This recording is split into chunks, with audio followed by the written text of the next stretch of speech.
모든 사람들은 선택을 하지 아니하면은 살 수가 없습니다. 오늘 여기에 나오신 분들도 오늘 예배 드리기로 선택했기 때문에 많은 다른 선택이 있는데도 불구하고 이곳에 모였습니다. 그렇죠? 그러므로 우리가 가장 바른 선택, 이 선택은 두 가지를 할 수가 없어요. 한 가지만 선택할 수밖에 없습니다. 친구를 만날 때도 친구를 선택해야 됩니다.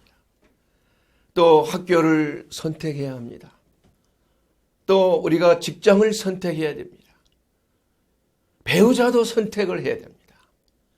그래서 모든 인생의 운명의 그 흐름이 내가 바른 선택을 했는가? 이것에 따라서 내 운명이, 내 인생이 행복해질 수도 있고 행복해지지 않을 수도 있는 것입니다.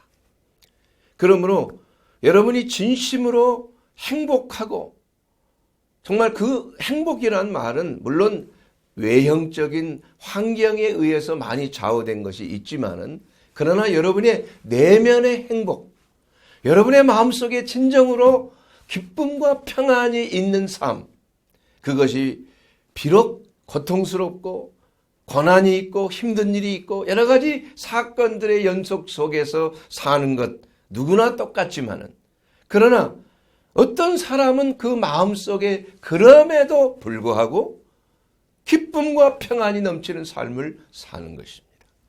이것은 바른 선택이 있었기 때문이에요.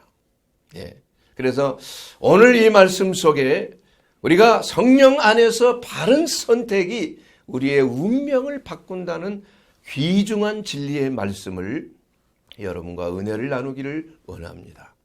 제 자신도 독일에 공부할 때 초창기에 참 많은 그 인생에 대한 내 미래에 대한 고민이 많았습니다. 내가 이렇게 어렵게 공부를 해서 과연 내 인생이 행복해질 수 있을까? 내가 바라는 대로 정말 의사가 돼서 정말 뭔가 이 슈바이처 박사와 같은 그러한 그 고귀한 인생의 삶을 살 수 있을까? 이런 나름대로의 어떠한 꿈을 가지고 있었지만은 그러나 내 마음속에는 늘 불안하고 또 이 문화적인 충격 속에서 어려움이 있고 그런 가운데 내 안에 있는 그 죄성에 대해서 많은 고민을 했어요.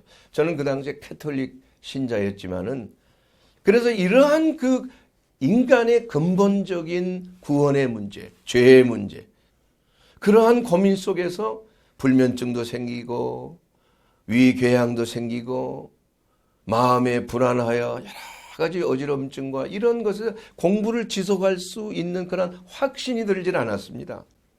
그러는 가운데 그 실습할 때 그 정신과 병동의 실습을 하는데 우리 한국인 간호사 그때 많을 때니까 한국인 간호사가 저에게 책을 한 권을 줬어요. 근데 그 책이 제 인생을 바꿨습니다. 그 책의 이름은 뭐냐 하면은 정상적인 그리스도인의 삶이라는 책이에요.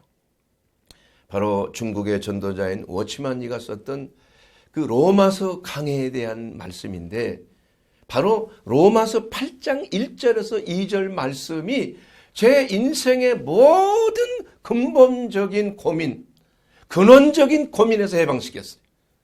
그 말씀이 무엇입니까? 그러므로 예수 그리스도 안에 있는 자는 결코 정죄함이 없다는 거예요. 그리스도 안에 있는 생명의 성령의 법이 죄와 사망의 법으로부터 너를 해방하였습니다. 이 말씀을 강해한데 만유인력의 법칙을 통하여 이 세상에 사는 모든 사람들은 죄와 사망의 법 안에서 아담 이후로 타락한 죄성을 가지고 태어난 인생이기 때문에 모두가 죄를 지을 수밖에 없고 사망에 이를 수밖에 없다 이거예요. 그런데 유일하게 그 사망의 법, 죄의 법을 이길 수 있는 유일한 법이 바로 그리스도 예수 안에 있다는 것입니다. 그 말씀이 그냥 제 가슴을 그냥 그대로 아주 케어를 시키듯이 그 말씀이 내 마음을 방망이를 치고 저는 거기에서 나가 떨어지고 이 모든 고민에서 해결함을 받은 그러한 계기가 되었습니다. 그리고 나서 그때부터 새로운 인생이 펼쳐지기 시작했어요. 내가 예수님을 내 하나님, 내 개인적인 구주로 영접하면은 영접하는 자, 그 이름을 믿는 자는 하나님의 자녀가 되는 거예요. 하나님의 자녀가 됐다는 것은 바로 내가 예수 그리스도 안에 거하는 것이구나. 그렇게 해서 내 인생의 가장 바른 선택, 이것이 첫 번째 예수님을 선택한 것이에요. 그리고 나서 저는 대박이 났습니다. 정말 주 안에서 내 인생의 목표가 흔들리지 아니하는 목표가 생겼어요. 무엇을 하든지 예수 안에서. 나를 위하여 십자가를 지시고 물과 피를 쏟으시고 나를 위하여 십자가를 지고 운명하시고 다 이루었다고 하신 그 주님의 그 고귀한 보혈, 그 보혈의 공로가 내 인생을 바꿨다 이거예요. 그래서 내가 참 고백할 수 있는 것은 내 인생의 세 가지 선택, 정말 잘한 선택인데 첫 번째, 첫 단추가 바로 예수 그리스도를 모르는 게 아니었습니다. 제가 가톨릭에 있으면서 매주마다 미사에도 참석하고 주일학교 선생도 하고 다 했지만 그러나 개인적으로 예수님을 만나지 못했다 이거예요. 예수님을 만나고 나니까 내 안에 예수님이 들어오셔서 내 삶을 바꾸시더라 이거예요. 그렇게 해서 내가 이 길을 지금 가고 있는 거예요. 후회가 없습니다. 생각만 해도 지금 가장 가슴이 뛰는 선택이었다. 하나님의 은혜로 말미암아 내가 주님을 영접하고 예수 그리스도의 제자가 되겠습니다. 이렇게 고백을 했던 그 선택이 얼마나 감사한지. 두 번째는 제 아내를 만난 것입니다. 예수 안에서. 첫 단추가 바로 끼어지니까 이제는 두 번째 단추, 내 인생의 반려자인 돕는 배필을 하나님이 예비해 주셨더라 이거예요. 참으로 세상적으로 여러 가지 생각하는 게 많이 있었지만 그러나 하나님이 주시는 이 배필, 나와 함께 예수 그리스도와 내 아내와 나와 함께 삼겹줄이 되어서 인생을 같이 할 수 있는 돕는 배필. 얼마나 감사하고 지금도 또한 감사하고 있는 것이에요. 그러지 않았다면 제가 이 사역을 감당할 수도 없고 감당하지도 못했을 것입니다. 그리고 세 번째 선택은 뭐냐? 주의 종이 되기를 선택한 거예요. 하나님이 의사로 부르셔 저는 의사를 포기하려고 했지만 하나님께서 너는 그렇지 않다. 다른 사람들은 다 은혜 받고 하면 하던 일 다 포기하고 주의 종이 되고 가는데 저도 그렇게 하면 안 됩니까? 그러나 주님은 너의 가는 길을 계속 가라. 때가 되면 너를 부른다.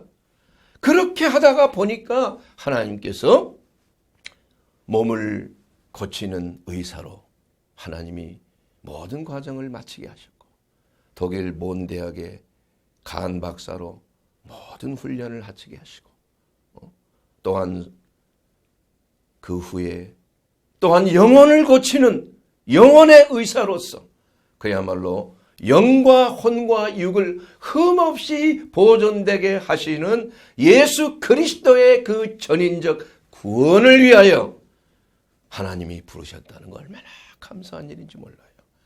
물론 편하고 좋은 일만 있는 게 아닙니다. 그러나 우리가 어떤 그 일을 행하는 데 있어서 그 루스 홀츠라고 하는 아까 얘기했던 그 풋볼팀의 그 감독, 영웅이죠. 미국의 영웅. 예. 그분이 이런 말을 했어요. 정말 가장 믿음, 소망, 사랑 이것이 중요하지만 그러한 것들을 이룰 수 있는 사역, 그 일이 있다는 것. 그 일을 통해서 내 생명을 걸어놓고 그 일에 내가 헌신할 수 있는 일이 있다는 것 얼마나 중요한 것인가.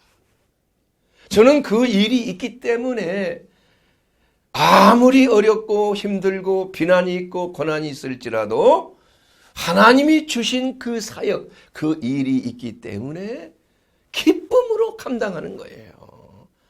여러분, 인생에 여러분의 삶을 걸 수 있는 일이 있습니까? 그 일이 있는 사람은 피곤치 않고 곤비치 않아요. 독수리가 날개치며 올라감 같은 새 힘을 매일 얻는다 이겁니다. 그러한 일 때문에 내 일생을 걸어놓고 한 길로 갈 수 있는 거예요. 바른 선택이 있는 것입니다. 첫째는 예수 그리스도를 선택한 것이.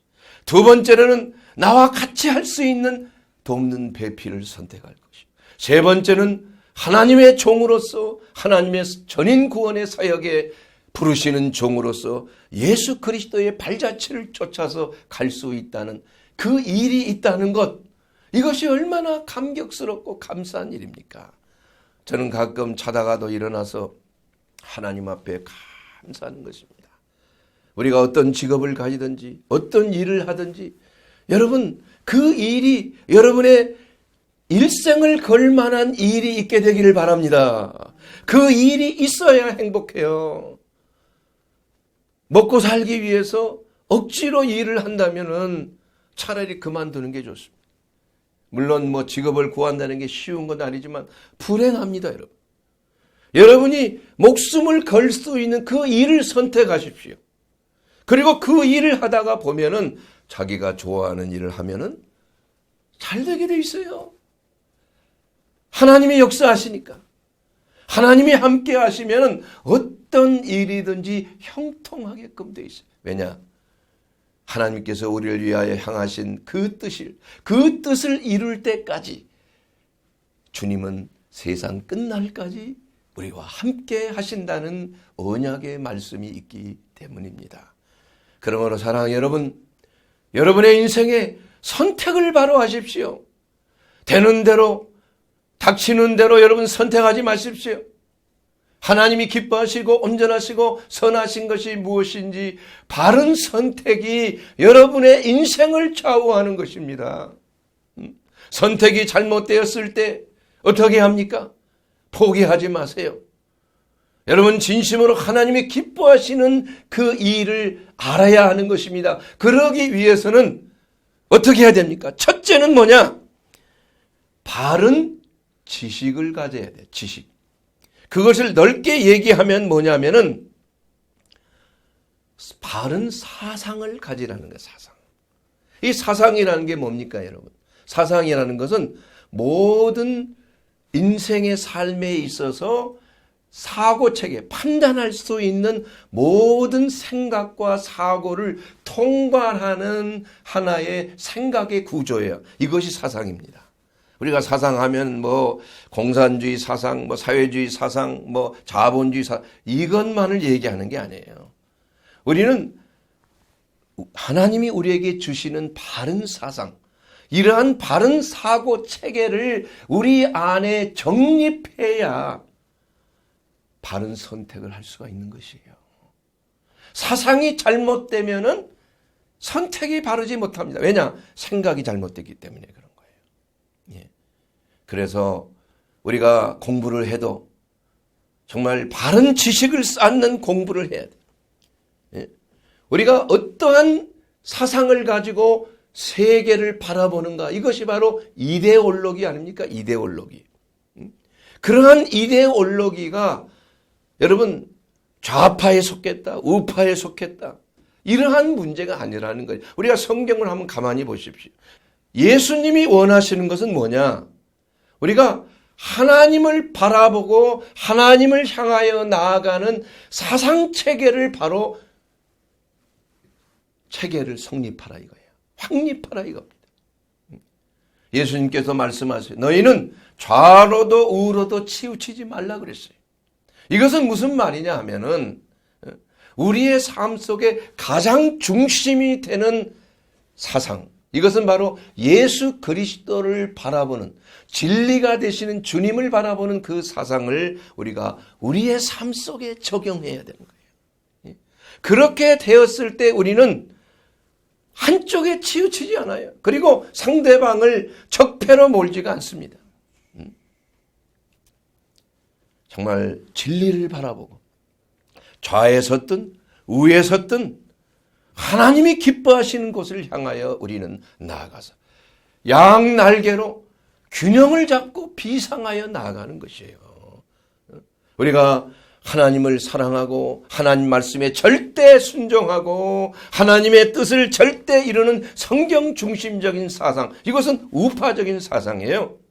그러나 이웃을 내 자신과 같이 살아가라고 하신 이웃을 사랑하고 이웃과 나누는 사상, 이것은 좌파적인 사상인 것입니다. 우와 좌와 같이 모였을 때 십자가가 이루어지는 거예요. 우리는 이러한 것에 중점을 두고 생각을 할 때 우리는 바른 선택을 할 수가 있는 것이죠. 우파와 좌파가 만날 수 있는 접촉점이 된다 이건. 여러분, 우파에만 그리스도인이 있습니까? 좌파에도 그리스도인이 있어요. 좌파는 다 공산주의, 사회주의, 기독교를 핍박하는 것이 다 좌파입니까? 그렇지 않습니다. 좌파 쪽에서도 많은 거듭난 그리스도인들이 있어요. 이웃을 사랑하고 이웃과 나누고자 하는 마음. 여러분, 세상의 영을 우리가 받으면은 오늘 말씀에도 육에 속한 사람은 하나님의 성령의 일들을 받지 아니한다고 그랬어요. 우리 그리스도인은 뭐냐? 성령에 속한 사람들이에요. 성령을 받은 자들이라 이겁니다. 그래서 우리가 어떻게 해서 참 구원의 은혜를 입게 되고 바른 선택을 하게 됐습니까? 원래 우리는 마귀에 속한 자들이었어요. 우리의 조상인 아담과 하와가 하나님이 금하신 선악과를 따먹음으로 말미암아 하나님의 뜻에서 불순종한 거예요. 하나님의 말씀에 너희는 이거 먹으면 정년 죽는다. 따먹지 말라. 그렇게 말씀하신 것을 그냥 마귀의 뱀의 미혹에 빠져서 그것을 먹는 순간에 범죄가 죄를 짓게 되다. 이 죄라는 것은 하나님의 말씀에 불순종. 그 죄가 들어온 거예요. 그때까지만 해도 죄라는 게 없었습니다. 죄가 있을 수, 하나님의 영과 아담의 영, 하와의 영 완전히 하나가 되었어. 하나님의 선택은 아담의 선택이에요. 모든 것이 합일되고 그리 하나님과 연합하는 그러한 아주 신적인 거룩함이 있었어요. 그러나 불순종이 죄를 낳고 죄가 장성하여 사망을 낳는, 그래서 하나님과 그 교통이 끊어져서 영이 죽게 되었다. 얼마나 비극적인 일이 생겼습니까? 그래서 그때부터 세상의 영의 노예가 된 거예요. 죄를 짓는 자마다 마귀에 속한다고 그랬어요. 그래서 마귀의 노예 생활로 결국은 죄와 사망의 법에 휘둘려서 아무리 선한 일을 행하고 아무리 착한 일을 행할지라도 하나님께 갈 수 있는 길이 끊어진 거예요. 그래서 하나님께서는 독생하신 예수 그리스도를 이 땅에 보내셨습니다. 그래서 저를 믿는 자마다 멸망치 않고 영생을 얻게 하려 하심이라. 그래서 예수 그리스도 안에 있으면은 이 모든 죄와 사망의 법, 이것이 바로 잘못된 선택이에요. 이러한 세상의 영 속에 있는 죄와 사망의 법 안에 있으면 여러분 무슨 일을 하더라도 결국은 망하는 길로 갈 수밖에 없어요. 그 결국은 그렇다 이겁니다. 그러므로 우리가 바른 선택을 하기 위해서 가장 중요한 것이 뭐냐? 우리가 영적인 선택을 해야 한다는 것이. 자, 여러분, 자아가 왜 생겼습니까? 우리의 영이 죽었을 때, 아담의 영이 죽었을 때, 하나님과 교통하던 영이 하나님의 영으로부터 단절되었을 때 영은 완전히 죽어버리고 기능을 상실해버려요. 그러면 뭐가 하나님이 됐어요? 내 혼이, 내 자아가 그때부터 싹 떴어요. 그래서 무엇이든지 내가 생각하고 내가 판단하고 내가 선택하고 내 철학대로 내 생각대로 내가 바라는 대로 내 감정대로 이렇게 생각하고 판단하고 하는 것이 바로 세상의 영을 따라서 사는 죄와 사망의 법으로 들어가는 선택을 할 수밖에 없는 길에 들어서게 됐다 이거예요. 그래서 비극이 시작됐지 않습니까? 그래서 그걸로 인하여 질병이 왔고 죽음이 왔고 애통하고 고통스럽고 이별이 있고 이러한 참 엄청난 하나님의 은혜에서 벗어나는 일들이 생기게 됐지 않습니까? 사랑하는 여러분, 우리가 진정한 바른 선택하기 위해서는 육신적인 생각에서 우리가 벗어나야 돼요. 예. 여러분, 영적인 생각으로부터 바로 서야 됩니다. 대표적인 예가 야곱과 에서의 예 아닙니까? 에서는 먹는 걸 좋아했어. 그래서 팥죽 한 그릇에 배가 고파. 그래서 그 맛있는 팥죽 냄새를 맡고 그 장자권을 그냥 버려버렸어요. 예? 이까짓 뭐 장자권 그 중요한 게 아니다 이거예요. 이게 영적인 축복인데 장자의 축복이라는 것은. 그래서 팥죽 한 그릇에 말로 너 장자권 가져가라. 그리고 팥죽 한 그릇을 바꿔버렸어요. 그 결과가 얼마나 참담한 일이 생겼냐 이겁니다. 결국은 에서의 후손들이 아랍 족속들 아닙니까 지금. 모압과 암몬 아랍 족속들. 그리고 야곱의 후손들은 이스라엘 유대인들을 말하는 것이. 그러므로 우리가 육신의 일을 우리는 해서는 안 되는 거예요. 그리고 그 바른 판단을 위해서는 성령의 인도하심을 받는 그러한 결단이 필요한 것이 결단이. 그리고 또한 이 선택이 바르지 못할 때 우리에게 다가오는 그 대가가 너무나 크기 때문에 여러분 어떠한 경우에도 범죄하는 것에 대해서 여러분 굉장히 예민하게 죄를 거부해야 되는 거예요. 육신의 일을 거부해야 돼요. 그렇게 육신의 일을 저지르게 되면 반드시 거기에 대한 대가가 있어요. 죄는 용서함을 받지만은 하나님의 말씀에도 저주와 고통이 임한다고 말씀하고 있어요. 신명기 28장 15절에 말하면 오늘 내가 내게 명령한 그의 모든 명령과 규례를 지키고 행하지 아니하면은 이 모든 저주가 내게 임하여 내게 이를 것이다. 그 저주라는 건 뭐예요? 각종 질병과 사고와 두려움과 공포와 패배와 인생에 있어 당하는 여러 가지 사건들이 마귀로 틈을 타게 하는 거예요. 여러분 마귀가 오는 건 세 가지라고 그랬지 않습니까? 첫째는 뭐래요? 도적질하는 거예요. 재산을 도적질하고 아내와 남편을 도적질하고 가정을 파괴시키고 직장을 파괴시키고 내 삶의 대인관계를 파괴시키는 그리고 죽이는 거예요. 그래서 이러한 육신의 일을 선택하게 되면은 바로 세상의 영이 그를 지배하게 되고 그를 결국은 두려움과 재앙 속에서 영원한 패배의 길로 망하는 길로 죽음의 길로 갈 수밖에 없는 운명에 다다르게 된다는 거예요. 이것은 잘못 선택의 결과입니다. 그래서 죄라는 것은 한 가지로 간단하게 말하면 잘못 선택이에요.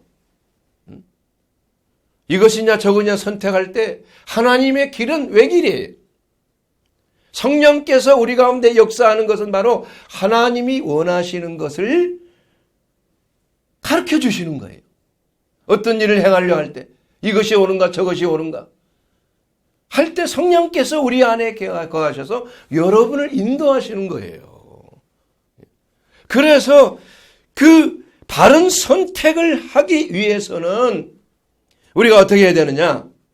성령을 받으라 이겁니다. 성령을. 이 목사님이 무슨 말을 하는가? 아, 예수 믿으면 다 성령을 받는 것이지 성령이 아니고서는 주나 시인할 자가 없는데 무슨 성령을 또 받으라고 하는 것인가? 여러분 그거 잘 이해하시기 바랍니다. 물론 예수 믿을 때 성령의 역사를 통하여 우리가 구원받고 거듭나게 하는 성령의 역사는 바로 거듭나게 하는 거예요. 하나님의 자녀가 되게 하는 것입니다. 그러나 그것으로 끝나는 게 아니에요.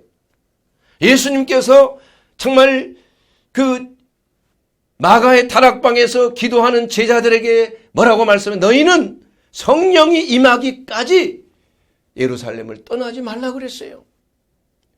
그들은 구원받은 예수 그리스도의 제자들입니다. 그러나 위로부터 내려오는 하나님의 권능, 성령과 권능을 받아야 온 유대와 사마리아와 땅끝까지 이르러 내 증인이 되라고 말씀하셨어요. 이것은 바로 하나님의 능력을 받는 것이에요.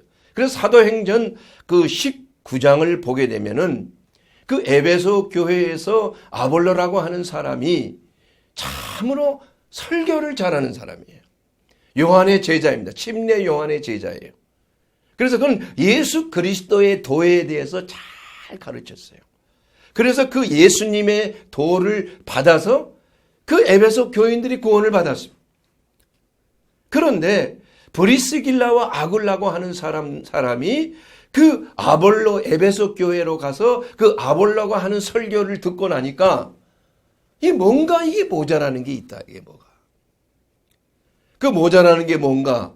그래서 이 설교 마친 후에 그 아볼로와 함께 얘기를 했어요. 그래서 그 주님을 믿는 도에 대해서 가르쳐 준 거예요. 그 도가 무엇이냐? 성령에 대해서 가르쳐 준 거예요. 나중에 사도 바울이 와서 에베소 교인을 향하여 이렇게 재차 확인하는 것. 너희가 믿을 때에 성령을 받았느냐? 아니라 우리는 성령의 계심도 잘 알지 못하였도다. 오직 물로 침례만 받았다. 요한의 침례만 받았다 이거예요. 그러나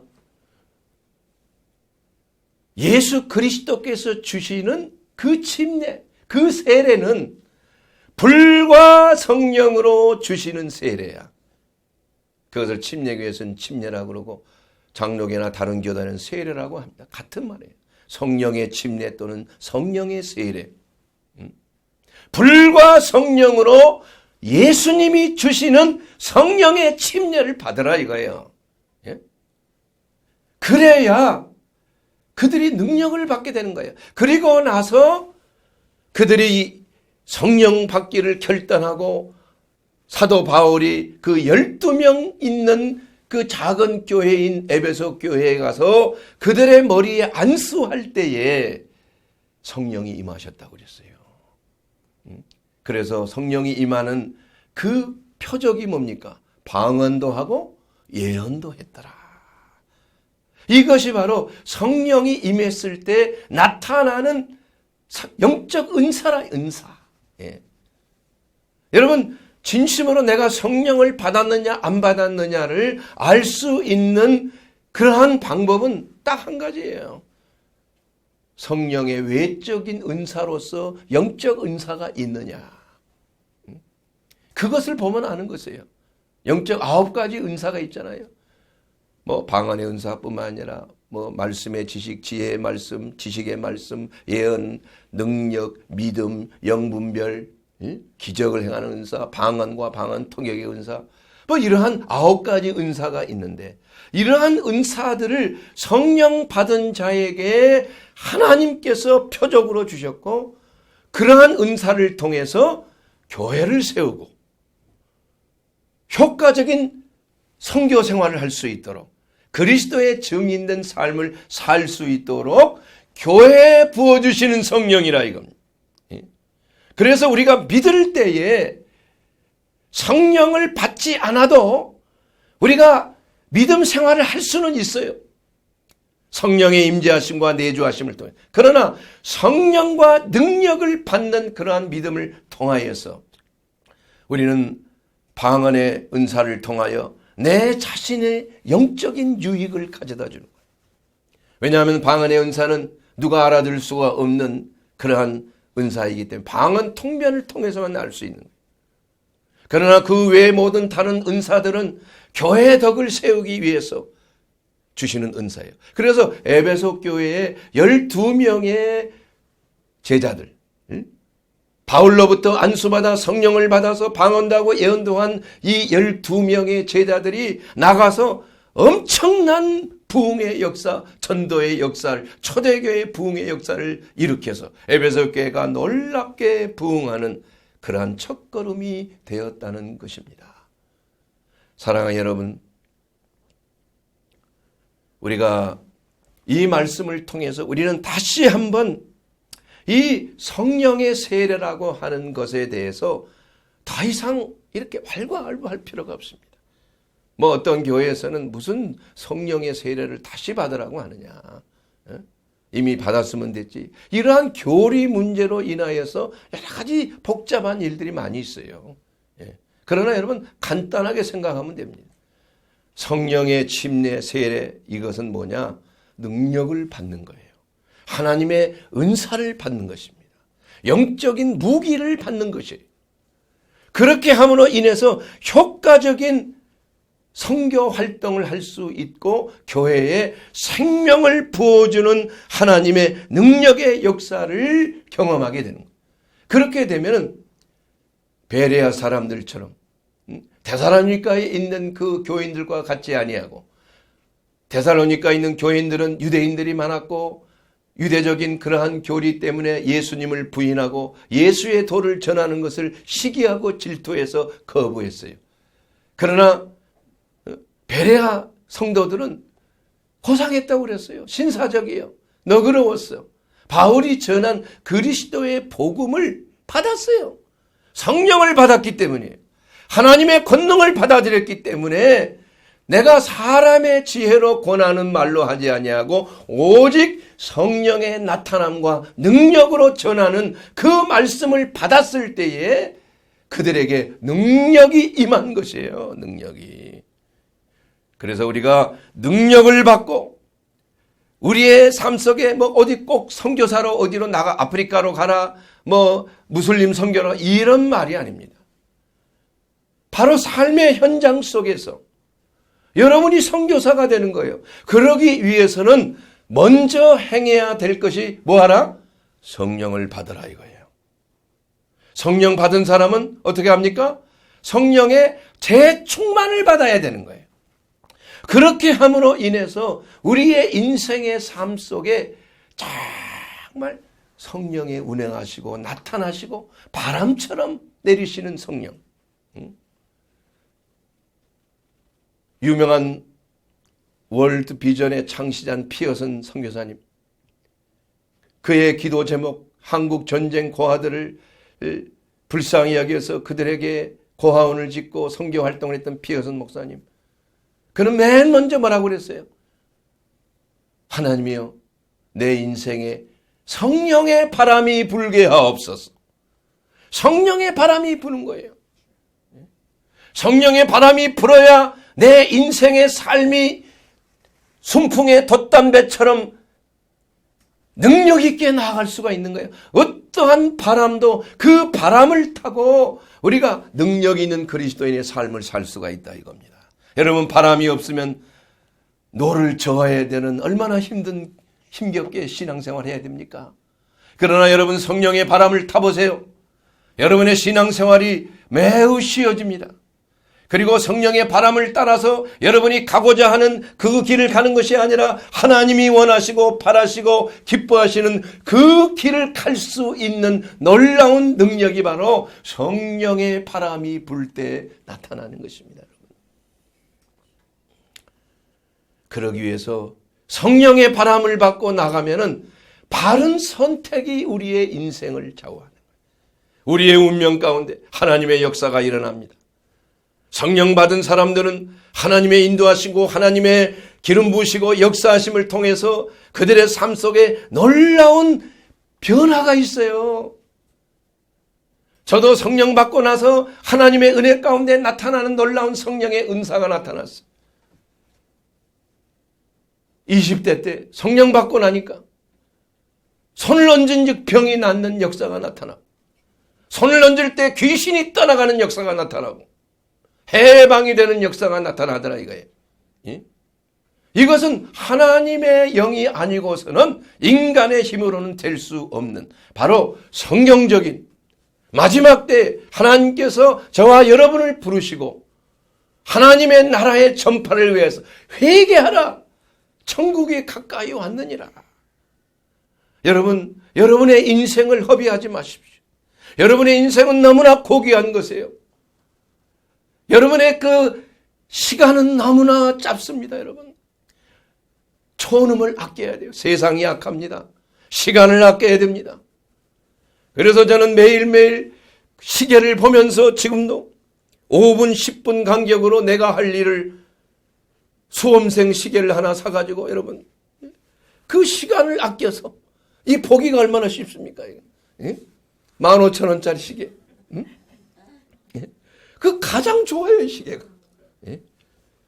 얼마나 마음이 바빠요. 마음이 설레. 얼마나 하나님이 주신 이 시간 얼마나 귀해요. 하나님의 사역을 한다는 것이 얼마나 기쁩니까, 여러분? 하나님의 바람에, 성령의 바람에 사로잡혀서 간다는 것이 얼마나 흥분되고 얼마나 감격적이고 얼마나 놀라운 일입니까? 여러분, 이러한 삶을 살고 싶지 않으세요? 여러분의 인생의 목표를 여러분 예수 그리스도께 두십시오. 그리고 주님이 주시는 성령과 불을 받아야 되는 거예요. 성령의 불을 받게 되면 여러분의 인생의 운명이 변화되는 것입니다. 하나님의 권능이 임하는 것이에요. 하나님이 여러분과 함께하는 놀라운 역사하심이 여러분의 삶 속에 초자연적인 하나님의 권능의 역사를 목도하게 된다는 것입니다. 여러분, 이렇게 되었을 때 우리는 감격하고 오직 주 예수 그리스도의 이름을 찬양할 수밖에 없는 것이에요. 감사가 넘치는 것입니다. 때로는 우리가 힘든 일이 있고 수고하고 무거운 짐진 일이 있어요. 어제도 그제도 저도 진료하면서 사역을 하면서 여러 가지 어려움을 당하는 일이 많이 있습니다. 말도 안 되는 것 가지고 막 소리 지르고 말이야. 심지어는 막 욕을 하고 술에 취해가지고 말이야. 이런 사람들도 있어요. 예? 참, 그러는 가운데서도 오히려 하나님께서는 불쌍히 여기는 마음, 하나님의 마음을 주시는 거예요. 오죽했으면 그렇겠나. 얼마나 인생이 살면 그랬겠나.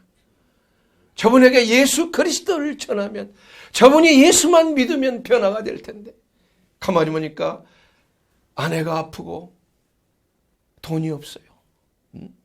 그 인생에 큰 풍파를 만난 사람들, 이러한 사람들이 얼마나 많이 있는가 몰라요. 그래서 예수님께서는 뭐라고 말씀했어요? 수고하고 무거운 짐진 자들아, 다 내게로 오라. 내가 너희를 쉬게 하리라. 내가 주는 멍에는 쉽고 가벼워. 그 멍에는 예수님과 함께 지는 멍에입니다. 진짜 짐은 예수님이 지시고 나는 예수님과 함께 어미소를 따라서 새끼소가 같이 멍에를 메고 가듯이 따라가기만 하면 되는 거예요. 그때 진정한 평안이 있습니다. 안전하고 평안이 있어요. 우리의 나아가는 길은 그분께 맡기면 되는 거예요. 스트레스 받을 필요가 없어요. 여러분이 어떠한 고난과 역경이 있을지라도 하나님의 성령의 위로하심과 역사하심이 우리의 삶 속에 표적으로 나타나는 삶, 이것이야말로 성령을 받으면 여러분의 운명이 변화되는 것입니다. 그 운명이 하나님의 역사하심대로, 하나님의 권능의 역사하시는 대로, 성령의 바람이 부는 대로 오늘도 우리는 설레는 마음으로 나아가는 것이에요. 여러분, 성령을 받으십시오. 여러분 안에 성령의 내주하심과 성령의 능력을 받아서 진심으로 우리의 인생이 그리스도 예수 안에서 정말 감격적인 인생으로 살아갈 때 그야말로 우리는 행복한 자가 되지 않겠습니까? 어떤 병이 있어도 주님 앞에, 우리의 의사 되신 주님 앞에, 우리의 스승 되신 주님께 다 고하면은 주님께서 수고하고 무거운 짐을 다 내려놓으시고, 누구든지 예수 그리스도 안에 나오는 자는 다 고침을 받습니다. 사랑하는 여러분, 오늘 이 말씀을 들을 때 여러분 어떤 병이 있든지, 어떤 가정의 문제가 있든지, 어떠한 사상의 문제, 어떠한 어려움이 있든지 예수님을 바라보십시오. 그렇다면은 우리 주님께서 책임지시고 여러분에게 쉼을 주십니다. 애쓰지 마십시오. 너무 노력하지 마세요. 성령께 맡기십시오. 그러면은 하나님의 놀라운 은혜와 열매, 성령의 열매의 역사가 여러분의 삶 속에, 우리 모두의 삶 속에, 이 나라, 이 민족 속에서 이 분열과 시기와 쟁투를 단숨에 풀어버리는 하나님의 성령의 권능이 저와 우리 민족 가운데 넘쳐나게 되기를 예수님의 이름으로 축원합니다.